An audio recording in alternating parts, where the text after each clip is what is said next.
Diego Mingioni, non si poteva sperare e sognare un esordio migliore in panchina, l'esordio della squadra in questa stagione contro un avversario tradizionale, l'Iglesias, fra l'altro molto ambizioso, un 3-0, possiamo dirlo, senza storia.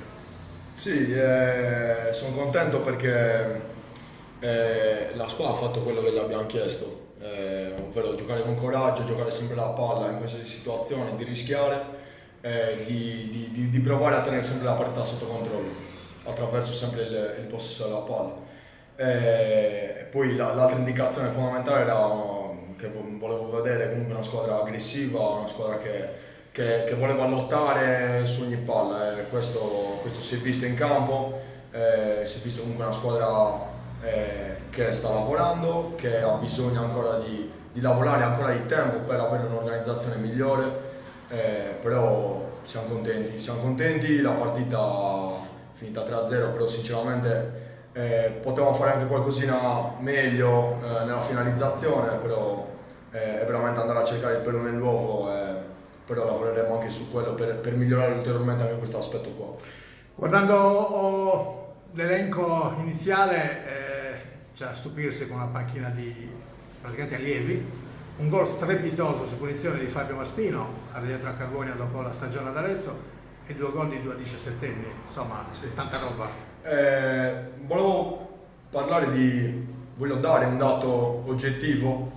L'11 titolare di questa squadra aveva l'età media di 22 anni.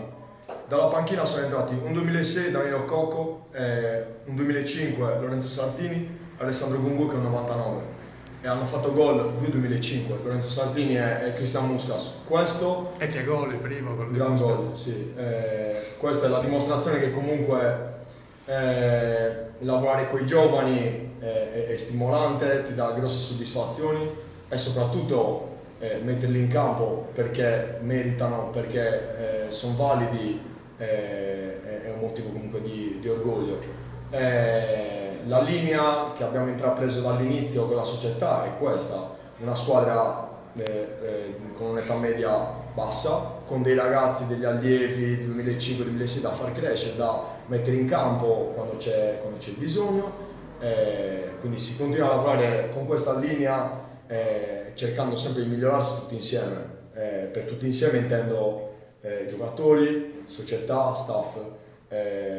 A proposito dello staff, oltre che avere una squadra giovane che entusiasmo, c'è anche uno staff che ha le stesse caratteristiche, è uno staff giovane, molto preparato e che ha molto entusiasmo, molta voglia di lavorare. E il merito di questa vittoria è sicuramente anche da condividere con i membri dello staff, a partire da Matteo Crubello, il preparatore del portiere e secondo allenatore, con Andrea De Fraia che è preparatore atletico, i 2 mister della Juniores, Federico Cocco e Roberto Montano, oltre ai fisioterapisti che sono sempre presenti a ogni allenamento, quindi da qui si parte. Per noi questo è un punto di inizio e continueremo a migliorarci. E quella era la prima, ma andavano già, non diciamo a 1000 all'ora, ma quasi. Sì, non ho dati al riguardo, però sicuramente si è vista una squadra che rimaneva sempre abbastanza corta, stretta, comunque con le distanze giuste, poi sicuramente anche dal punto di vista fisico probabilmente stavamo meglio di loro sicuramente, ma questo ripeto è il merito anche dello staff, di come lavoriamo con Andrea De Fraio che per me è un signor preparatore atletico e non per niente comunque era nel settore giovanile del Milan, non per caso, quindi abbiamo tante caratteristiche che ci possono portare sempre a migliorare. Una di queste è sicuramente l'aspetto fisico, la qualità, il coraggio di giocare, i giovani che hanno entusiasmo, che hanno vitalità e voglia di far bene questo campionato. Ecco, forse c'è qualcosa che in arrivo, insomma, no? Perché chiaramente con una panchina così giovane, diciamo, il campionato in lungo sarebbe molto dura, no? Il campionato è lungo, non solo la società. Qualcosa in pentola pare stia bollendo, insomma. Noi lavoriamo sul campo, poi per quanto riguarda il mercato, gli acquisti se ne occupa il presidente con la società, noi lavoriamo con i ragazzi che abbiamo. Se i ragazzi giovani che abbiamo sono questi, si può stare anche tutto sommato tranquilli, perché comunque Sartini gol all'esordio, Muscas gol all'esordio, Danilo Cocco che tra l'altro fa il terzino, che ha giocato come mezzala, ha fatto bene, è un 2006, perché no? Perché non farli giocare? Ecco, ma per concludere, alla vigilia, veramente poteva segnare qualcosa di meglio di quanto è accaduto qui sul campo Diego Miggio.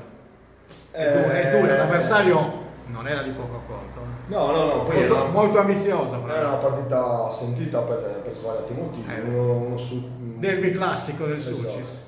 Un derby, comunque è una partita sentita. Noi l'abbiamo preparata con la voglia di far bene, di fare le cose che lavoriamo durante la settimana.